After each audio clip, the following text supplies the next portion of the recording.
తెలివి తక్కువ కోరిక. ఒకసారేమో ఓ సింహం ఓ అందమైన అమ్మాయిని ప్రేమించింది. అంతేకాదు, ఆ అమ్మాయిని పెళ్లి చేసుకుంటానని ఆ అమ్మాయి తల్లిదండ్రులకి చెప్పింది. కాని వాళ్ళకి సింహానికి తమ అందమైన ముద్దుల కూతుర్నిచ్చి పెళ్లి చేయటం ఇష్టమే లేదు. అలా ఇష్టం లేదని చెప్తే సింహానికి కోపం వస్తుందిగా. కాబట్టి ఒక్క క్షణం ఆలోచించి ఆ అమ్మాయి తండ్రి సింహంతో ఇలా అన్నాడు: మీలాంటి గొప్పవారు మా అమ్మాయిని వివాహం చేసుకుంటానంటే మీరు మాకు ఎంత గౌరవాన్ని, ఎంత విలువని ఇస్తున్నారో మాకు అర్థమైంది. కానీ మా అమ్మాయి చిన్న పిల్ల, పైగా చాలా నాజుకైన పిల్ల.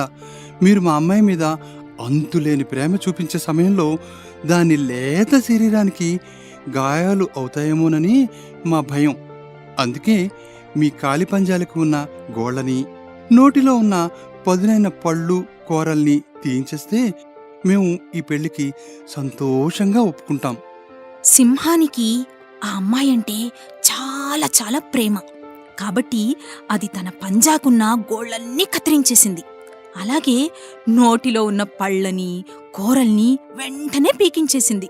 తర్వాతది సంతోషంగా కులాసాగా గంతులేసుకుంటూ ఆ అమ్మాయి ఇంటికి వెళ్ళింది. అమ్మాయి, ఆమె తల్లిదండ్రులు సింహాన్ని చూసి విరగబడి నవ్వారు. ఇప్పుడు సింహానికి పళ్ళు, కూరలు, గోళ్ళు ఏమీ లేవు. కాబట్టి అది వాళ్ళని ఏమీ చేయలేదుగా. అందుకని వాళ్ళు దాన్ని దుడ్డు కర్రలతో చితక్కొట్టారు. అందుకే ఈడు జోడు లేకుండా తెలివి తక్కువగా ప్రేమించకూడదు.